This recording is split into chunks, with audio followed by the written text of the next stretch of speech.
Hello friend, स्वागत है आप सबका आपके अपने channel study with Abhay sir में। पिछली कक्षाओं में हम लोगों ने राज्यों का पुनर्गठन नामक टॉपिक को अध्ययन किया था। उम्मीद है वो कक्षा आपको पसंद आई होगी, आपके लिए उपयोगी होगी। आज की कक्षा जो है वो नागरिकता पे आधारित है। भारतीय संविधान के भाग 2 में जिस टॉपिक को उठाया गया है वो है नागरिकता, सिटीजनशिप। तो आइए हम शुरू करते हैं नागरिकता को। नागरिकता को पढ़ने से पहले देखते हैं कि नागरिकता का संबंध किससे जुड़ा हुआ है। आप में से जो राजनीति शास्त्र के विद्यार्थी होंगे, जो पॉलिटिकल साइंस के छात्र होंगे, वो राज्य को जानते होंगे कि राज्य जो है इसके जो मूल तत्व हैं वो 4 हैं। राज्य के जो मूल तत्व हैं वो कितने हैं? 4 हैं। एक तो आपका भूभाग है, भू भाग। दूसरा आपका है जनसंख्या। तीसरा है आपका सरकार और चौथा है संप्रभुता। ये राज्य के 4 तत्व हैं। इन राज्य के 4 तत्वों में से नागरिकता का संबंध जनसंख्या नामक तत्व से है। किससे है? जनसंख्या नामक तत्व। किसी भी राज्य की जो जनसंख्या है उसे ही नागरिकता कहते हैं। शासन व्यवस्था के आधार पर जनसंख्या को अलग अलग नाम दिया जाता है और अलग अलग नाम के अनुसार उनकी अलग अलग खूबी या खासियत भी होती है। जैसे यदि किसी राज्य में शासन व्यवस्था राजतंत्रात्मक हो या तानाशाही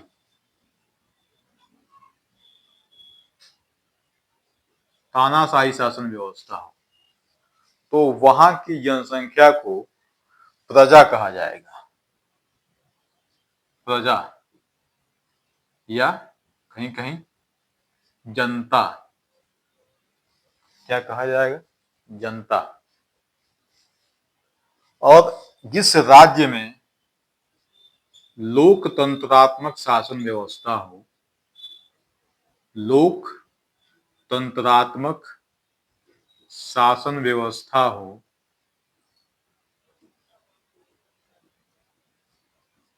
वहां की जनसंख्या को नागरिक कहा जाता है। नागरिक कहा जाता है। तो बेसिकली नागरिक या नागरिकता का कॉन्सेप्ट राज्य के 4 तत्वों में से जो जनसंख्या नामक तत्व है उससे जुड़ा हुआ है। इतनी बात आपको समझ में आ गई होती। अब हम देखते हैं कि ये जो नागरिक है और ये जो प्रजा या जनता है, इन दोनों में क्या अंतर है? इन दोनों में क्या अंतर है? क्यों एक जैसी शासन व्यवस्था को प्रजा कहा जा रहा है, वही दूसरी जैसी शासन व्यवस्था के जनसंख्या को नागरिक कहा जा रहा है? तो ध्यान दीजिएगा, ये जो नागरिक होते हैं इनको 2 चीज प्राप्त होता है। एक तो अधिकार प्राप्त होता है, अधिकार प्राप्त होता है, और दूसरा जो है वो कर्तव्य इनके कुछ निर्धारित होते हैं राज्य के द्वारा। वही जो प्रजा होती है, प्रजा, इनको जो है इनका कर्तव्य तो होता है लेकिन इनके पास अधिकार जो है ये नहीं होता है। अधिकार नहीं होता है। और जानते हैं कि मानव के संपूर्ण विकास के लिए अधिकार का होना कितना जरूरी होता है। भारतीय संविधान में अधिकार से संबंधित एक पूरा भाग संविधान का भाग ही है, भाग 3। जब आप इसके जस्ट बाद भाग 3 पढ़ेंगे तो वो नागरिकों के अधिकार से ही संबंधित है। अधिकार इतना महत्वपूर्ण क्यों है भारत के लिए? क्योंकि 15 अगस्त 1947 के पहले भारत सदियों तक गुलाम रहा है। कभी अंग्रेजों का गुलाम रहा है तो कभी मुस्लिम शासकों का गुलाम रहा है। और गुलामी के दौरान आपके अधिकारों का हनन हो जाता है, अधिकार आपको नहीं रहते हैं। आप शासक की कृपा पे ही अपना जीवन निर्वहन करते हैं, और जब आपको अधिकार ही नहीं दिया जाएगा तो फिर आपके विकास की बात ही नहीं उठती है, आपके विकास की संभावना ही वहीं समाप्त हो जाएगी। तो इसलिए अधिकार जो है मानव के संपूर्ण जीवन के विकास के लिए अति आवश्यक है। और ये अधिकार क्या है? नागरिकों को प्रदान किया जाता है, प्रजा को नहीं। यहां तक समझ में आ गया है। अब हम क्या करते हैं, एक और छोटा सा टर्म देखते हैं कि जैसे हमारे देश में इस समय वर्तमान में भारत में जितने लोग रह रहे हैं, क्या वो सभी नागरिक के ही श्रेणी में आएंगे, या कुछ ऐसे भी लोग हैं जो नागरिक की श्रेणी में नहीं, उनको भी देखते हैं।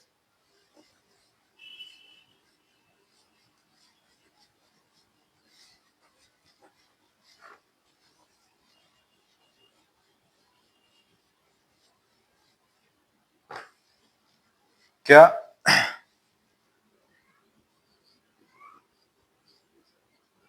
किसी राष्ट्र में किसी राष्ट्र में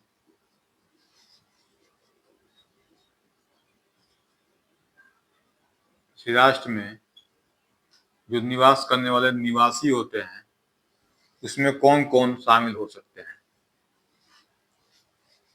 तो सबसे ज्यादा लगभग 99% तो कौन होते हैं? नागरिक ही होते हैं। कौन होते हैं? नागरिक। वर्तमान समय में क्या है, नागरिक लगभग हैं, 99% नहीं है, उससे थोड़ा सा कम है। क्योंकि अब भारत में यदि आप जन्म ले रहे हैं तो आपको नागरिकता मिल जाएगी, ठीक है। ये पहले की तरह नहीं था। जैसे रूसो, प्लेटो और अरस्तु ने क्या किया था, नागरिकता को लेकर ये रेशियो दे रखा था। जैसे प्लेटो ने कहा था कि 5040 इतने नागरिक होने चाहिए, किसी ने 10,000 कहा था, किसी ने ये कहा था कि उतनी होनी चाहिए जितनी राज्य के विकास के लिए आवश्यक हो, और ये भी कहा था रस्तु ने कि उसमें महिलाओं को, दासों को, बच्चों को बाहर कर दिया था। तो वर्तमान में ये चीजें नहीं, वर्तमान में क्या है, ये चीजें नहीं। वर्तमान में क्या है, लगभग सभी लोगों को नागरिकता मिल गई है, ठीक है। अब हम देखते हैं नागरिकता के अलावा कौन कौन से हैं। जो दूसरा है वो कौन है, इसमें कुछ विदेशी लोग भी निवास करते हैं भारत में।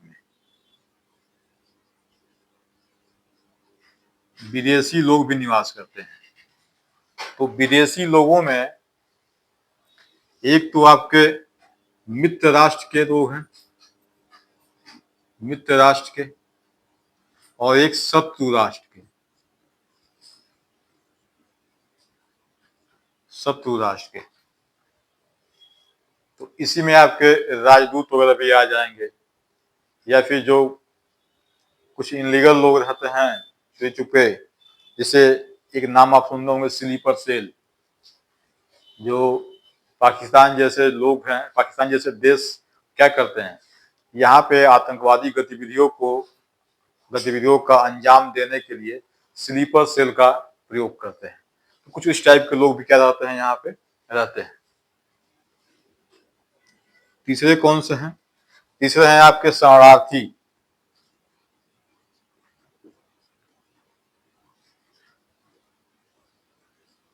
तो शरणार्थी में दो तरह के शरणार्थी हैं, एक होते हैं वैध शरणार्थी और एक होते हैं अवैध शरणार्थी। वैध शरणार्थी में कौन कौन होंगे? वैध शरणार्थी में जैसे हमारे यहाँ दलाई लामा को क्या किया गया, शरण दिया गया है। तिब्बत के जो राजगुरु कहिए या धर्म गुरु कहिए, जो भी हो, दलाई लामा, उनको जो हमने संरक्षण दिया है, हम जो अपने यहाँ क्या किए हैं, रहने की व्यवस्था की है, तो वो वैध शरणार्थी है, वैध। ठीक है, तो जैसे दलाई लामा। और दूसरे कौन है? अवैध। दूसरे जो शरणार्थी हैं वो अवैध हैं। इनमें कौन आ जाएंगे? इनमें जो असम और मेघालय त्रिपुरा के आसपास जो बांग्लादेशी घुसपैठी है, वो घुसपैठी इसमें आ जाएंगे। ठीक है, तो बांग्लादेशी घुसपैठी आ जाएंगे।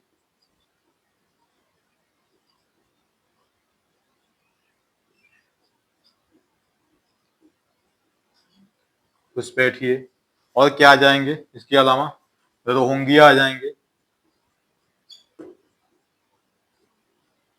रोहिंग्या आ जाएंगे। ठीक है, ये अवैध शरणार्थी हैं। ठीक है, तो एक देश में नागरिक के अलावा जो है ये दो लोग भी क्या करते हैं, पाए जाते हैं या रहते हैं।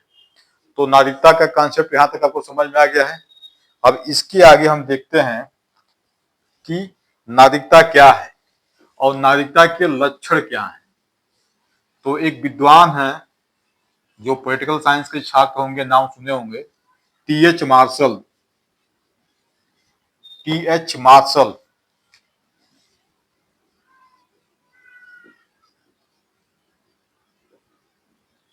टी.एच. मार्शल। टी.एच. मार्शल ने नागरिकता को क्या कहा? कहा है कि नागरिक वो होते हैं जो राज्य के पूर्ण निवासी होते हैं। नागरिक वो होते हैं जो राज्य के पूर्ण निवासी होते हैं। ठीक है, या पूर्ण सदस्य होते हैं। नागरिक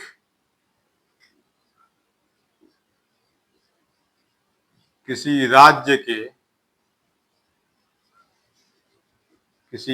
के पूर्ण सदस्य होते हैं। पूर्ण सदस्य होते हैं। ठीक है,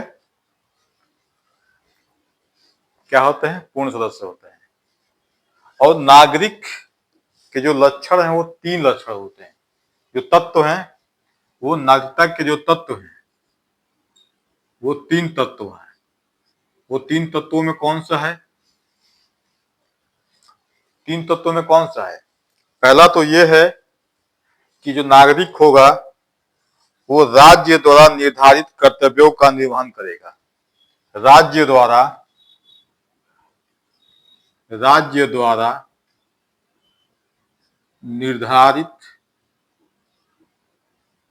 निर्धारित कर्तव्यों का निर्वहन करेगा।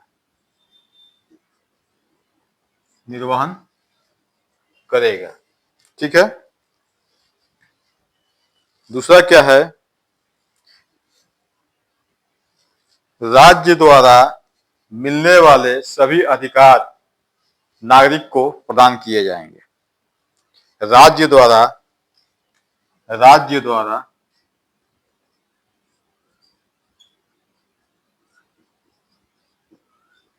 मिलने वाले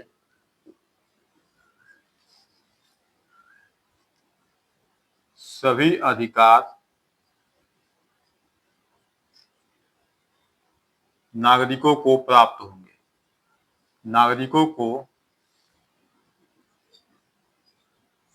होंगे। तीसरा क्या है? जो नागरिक होते हैं उनसे अपेक्षा की जाती है कि वो राष्ट्र के प्रति क्या रखेंगे? श्रद्धा भाव रखेंगे। तो नागरिक जो है, नागरिक राज्य के प्रति निष्ठा भाव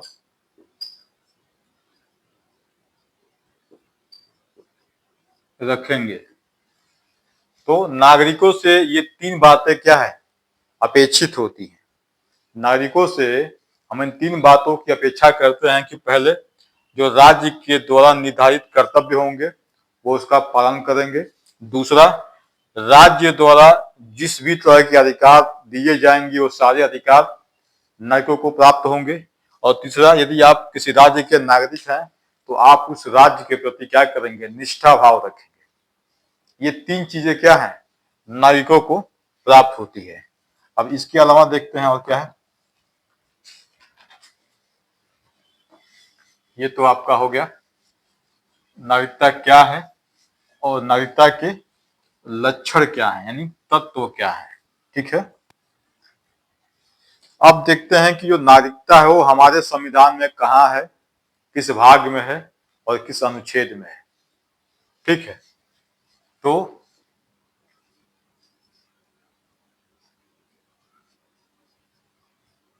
नागरिकता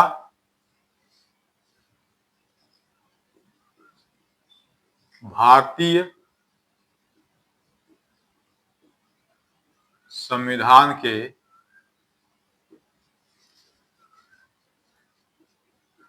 भाग दो में अनुच्छेद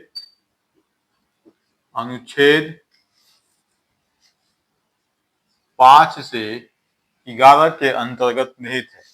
कहां से कहां तक, अनुच्छेद 5 से 11 के अंतर्गत निहित है। ठीक है, दूसरा क्या है, भारत में किस तरह की नागरिकता है, दोहरी नागरिकता है, एकल नागरिकता है, किस तरह की नागरिकता है। तो भारत में एकल नागरिकता है, एकल नागरिकता है जो कि किस देश से लिया गया है, जो कि ब्रिटेन कहिए या इंग्लैंड कहिए, ब्रिटेन से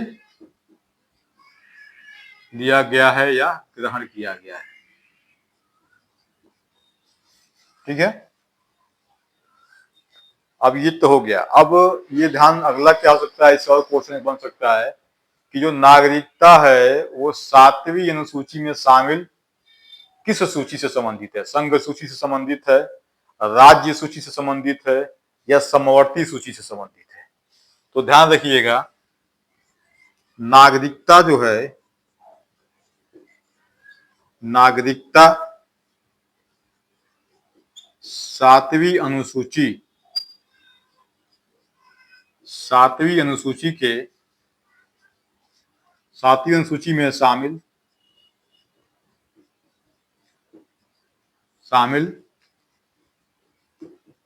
संघ सूची का विषय है, संघ सूची का विषय है। संघ सूची के विषय क्यों है, क्योंकि नागरिकता संबंधी जो भी कानून या अधिनियम या विधेयक ये बनाने का अधिकार है वो सिर्फ और सिर्फ संसद को है।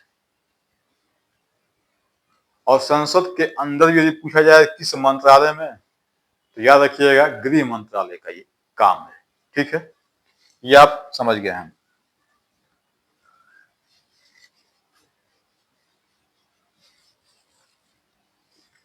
यहां तक आपको समझ में आ गया है।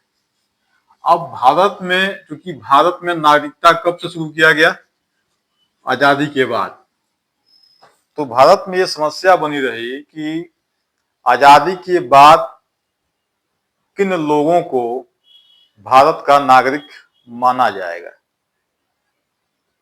तो एक हेडिंग आप पढ़िएगा, नागरिकता से निम्न बातें स्पष्ट होती हैं। भारतीय नागरिकता से भारतीय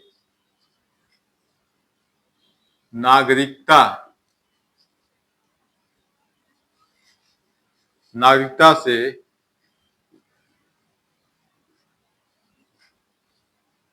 निम्न बातें स्पष्ट होती है, अस्पष्ट होती है। ठीक है।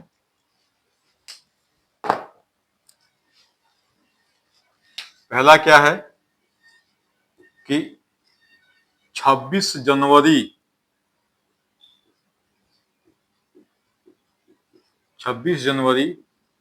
1950 को जब संविधान लागू हुआ, संविधान लागू हुआ, तब हम भारत में रहने वाले किन लोगों को भारत का नागरिक मानेंगे। तब भारत के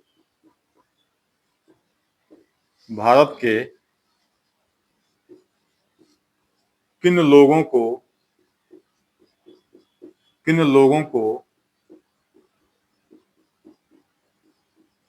नागरिक माना जाएगा। एक तो ये प्रश्न था, ये वाला कलर दिखाई दे रहा है, तो ये। और दूसरा क्या प्रश्न था? दूसरा था कि नागरिकता संबंधी जो कानून है, नागरिकता संबंधी कानून या नियम बनाने का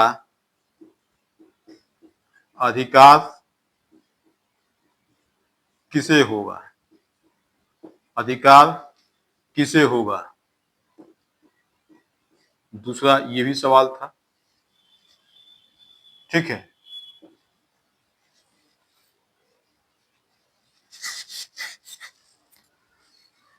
तीसरा था भविष्य में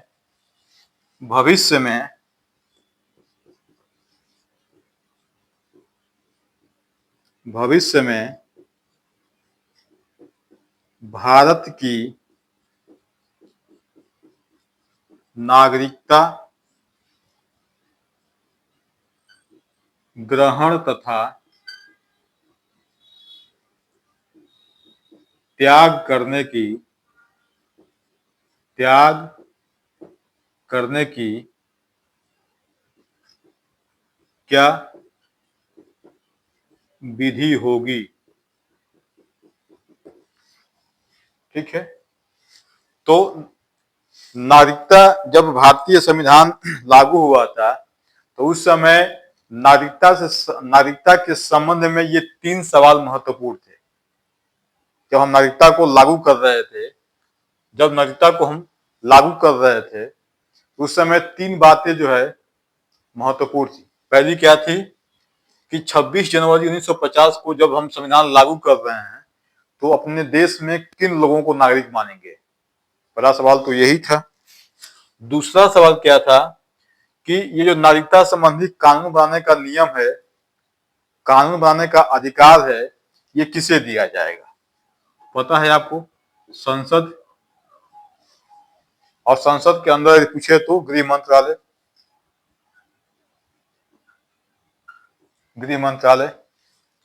तीसरा था कि भविष्य में यदि कोई व्यक्ति भारत का नागरिकता लेना चाहता है या भारत की नागरिकता त्यागना चाहता है, तो उसका क्या विधि होगा, ये भी संसद बना के आपको देगी।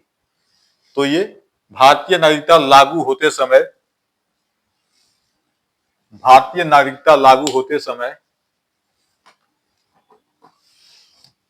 इसको आप ये कर लीजिए कि भारतीय नागरिकता लागू होते समय मुख्य चुनौतियां,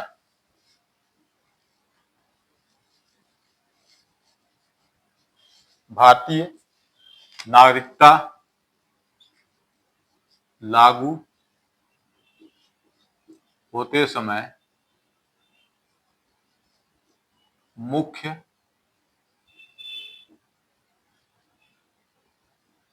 चुनौतियां, ये ज्यादा सुटेबल रहेगा। ठीक है। ये आपको पता चल गया। अब इसके बाद जो हम अगला देखेंगे,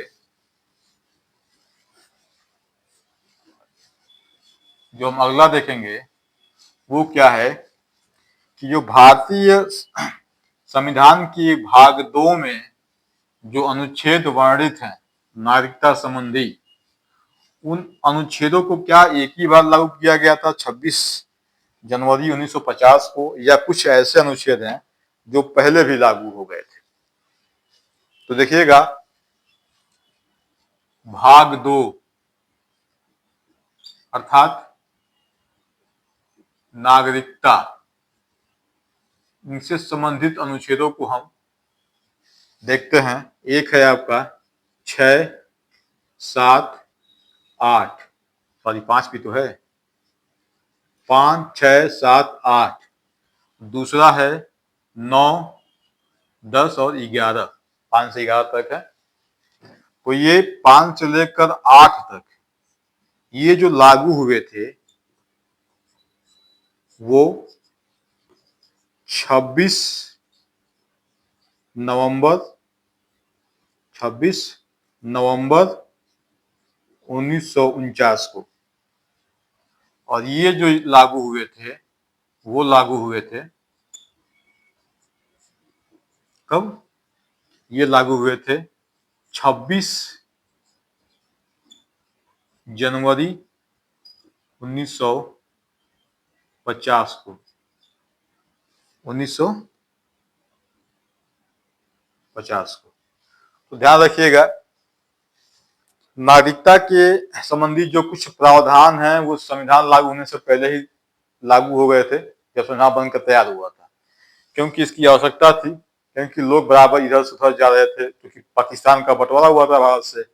तो कुछ लोग पहले ये सोच के पाकिस्तान गए कि वो मुस्लिम बहुल देश है तो वहाँ उनको सुविधाएं मिलेंगी। वहां जाकर जब रहे 2-4-6 महीने, उनको लगा कि नहीं, हम तो गलत जगह पे आ गए हैं, तो फिर वो वापस आए। तो ये जो आने जाने का जो क्रम रहा, इस दौरान अब कौन सा व्यक्ति भारत का नागरिक होगा, कौन सा नागरिक नहीं होगा, इसको लेकर समस्या उत्पन्न हो गई। तो इसलिए ये पहले ही लागू कर दिए गए। और इसके बाद हम जब पढ़ेंगे अनुच्छेद, तो किस अनुच्छेद में क्या प्रावधान है, तो चीजें आपको समझ में आ जाएंगी कि कब क्या क्या इसमें किया गया था। ठीक है, अब एक और क्वेश्चन देख लीजिएगा यहीं पे कि सबसे पहले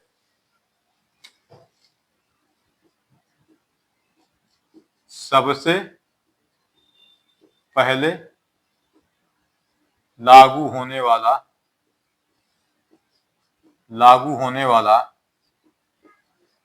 अनुच्छेद कौन सा है? तो वो 5 है।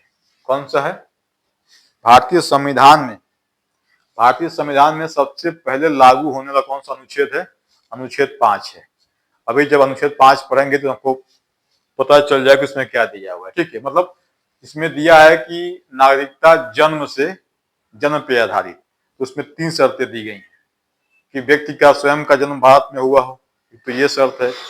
दूसरा क्या हुआ है कि व्यक्ति के माता पिता दोनों या दोनों में से किसी एक का जन्म भारत में हुआ है, तब भी उसको नागरिकता मिल जाएगी।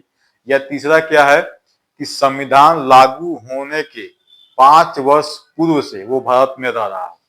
तो संविधान कब लागू हुआ था? 26 जनवरी 1950 को।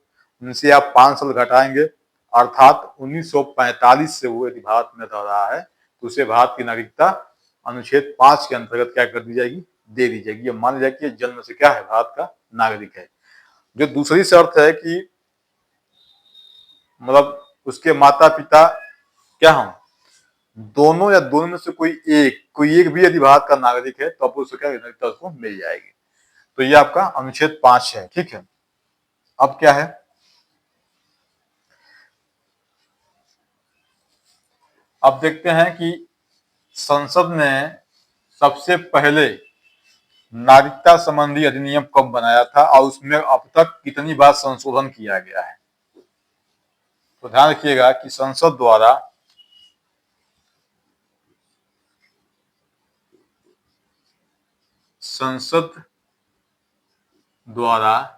पहली बार नागरिकता अधिनियम, नागरिकता अधिनियम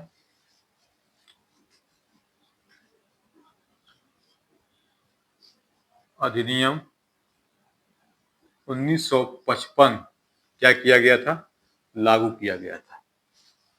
और इस अधिनियम में अब तक जो है वो 6 बार संशोधन किया जा चुका है। कितनी बार? अब तक इसमें 6 बार संशोधन किया जा चुका है। किया जा चुका है। तो कौन कौन सा है वो? सबसे लेटेस्ट कौन सा था जो अभी हल्ला हुआ था 2019 में, 5-6 साल पहले? ठीक है, एनआरसी, ठीक है, वो सब क्या था? वही था। तो सबसे पहला कौन था? पहली बार जो संशोधन हुआ था वो हुआ था 1986 में। तो इसे क्या कहते हैं? नागरिकता संशोधन अधिनियम 1986। मैं पूरा लिख दे रहा हूं, नागरिकता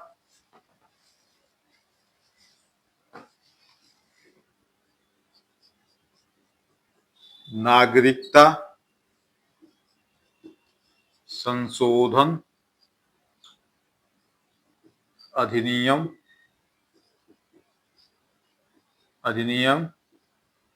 1986। अर्थात पहली बार कब हुआ संशोधन? 1986 में। दूसरी बार कब हुआ था? दूसरी बार 1992 में। तीसरी बार 2003 में। चौथी बार कब हुआ था? 2005 में। कब हुआ था? 2005 में। तो 1, 2, 3, 4। पांचवी बार 2015 में। और छठी बार 2019 जो लेटेस्ट हुआ था। ठीक है, तो 2 बार तो अपने नरेंद्र मोदी साहब ही कर चुके हैं अब तक। ठीक है, तो ये नागरिकता संशोधन अधिनियम पूछता है अब तक कितनी बार हुआ है, तो याद रखिएगा 6 बार हुआ है। ठीक है, इसको नहीं, ये तो अधिनियम पारित किया गया था, इसमें संशोधन कितनी बार किया गया अब तक? तो 6 बार किया गया, ये आप ध्यान रखिएगा। ठीक है, तो ये कुछ नागरिकता संबंधी क्या है, बेसिक टर्म्स हैं। अब इसके आगे जो है हम क्या देखते हैं? अनुच्छेद देखते हैं। अनुच्छेद 5, 6, 7, 8, 9, 10, 11, 12, ये सॉरी 12 नहीं, 11 तक हम देखते हैं। और 11 के बाद क्या करेंगे? जो नागरिकता संबंधी कुछ अन्य चीजें हैं। ठीक है, तो जैसे एनआरआई क्या होता है, ठीक है, पीओआई क्या होता है, ठीक है, तमाम जो चीजें हैं उसको भी हम देखेंगे। लेकिन पहले क्या करते हैं, हम अनुच्छेद को देखते हैं डिटेल में, और क्लास लंबा हो रहा है। ठीक है, तो इसलिए अनुच्छेद वाला जो टॉपिक है हम प्रयास करेंगे कि कल एक क्लास और आपका लगेगा, 1 या 2 क्लास लगेगा, तो नागरिकता जो आपका है कंप्लीट हो जाएगा। क्लास कैसा जा रहा है, आपको चीजें समझ में आ रही हैं, नहीं आ रही हैं, कमेंट के माध्यम से आप जरूर बताइएगा। और चैनल को हो सके जितना आप लोग क्या कहते हैं, लोगों में शेयर कीजिए, सब्सक्राइब कीजिए, क्योंकि अभी चैनल का ग्रोथ स्टार्टिंग में तो ठीक हो रहा था, सब्सक्राइबर भी बढ़ रहे थे, वॉच टाइम भी ठीक चल रहा था। इधर मैं देख रहा हूँ 4-5 दिनों से क्या हो गया है, थोड़ा सा इसमें काफी गिरावट आई है। तो गिरावट इसलिए आई है कि जैसे उपयुक्त लोगों तक अब ये पहुंच नहीं पा रहा है। ठीक है, कि जो तैयारी करने वाले बच्चे हैं उनके पास आप उसको शेयर कीजिए। बाकी कंटेंट देखिए, क्लास को आप आराम से देखिए बैठकर। जब क्लास को आप आराम से बैठकर देखेंगे आपको लाभ होगा। और जो बच्चे वास्तव में तैयारी कर रहे हैं उनके पास इसको आप भेजेंगे, वो देखेंगे तो उनको भी काफी लाभ होगा, और मतलब वो भी आपको क्या करेंगे, दुआ देंगे। तो ये सारी चीजें हैं, इस पे आप देखिए। और क्लास कैसा है कमेंट के माध्यम से आपने सूचित कीजिएगा। मिलते हैं अगले क्लास में, तब तक के लिए जय हिंद, जय भारत।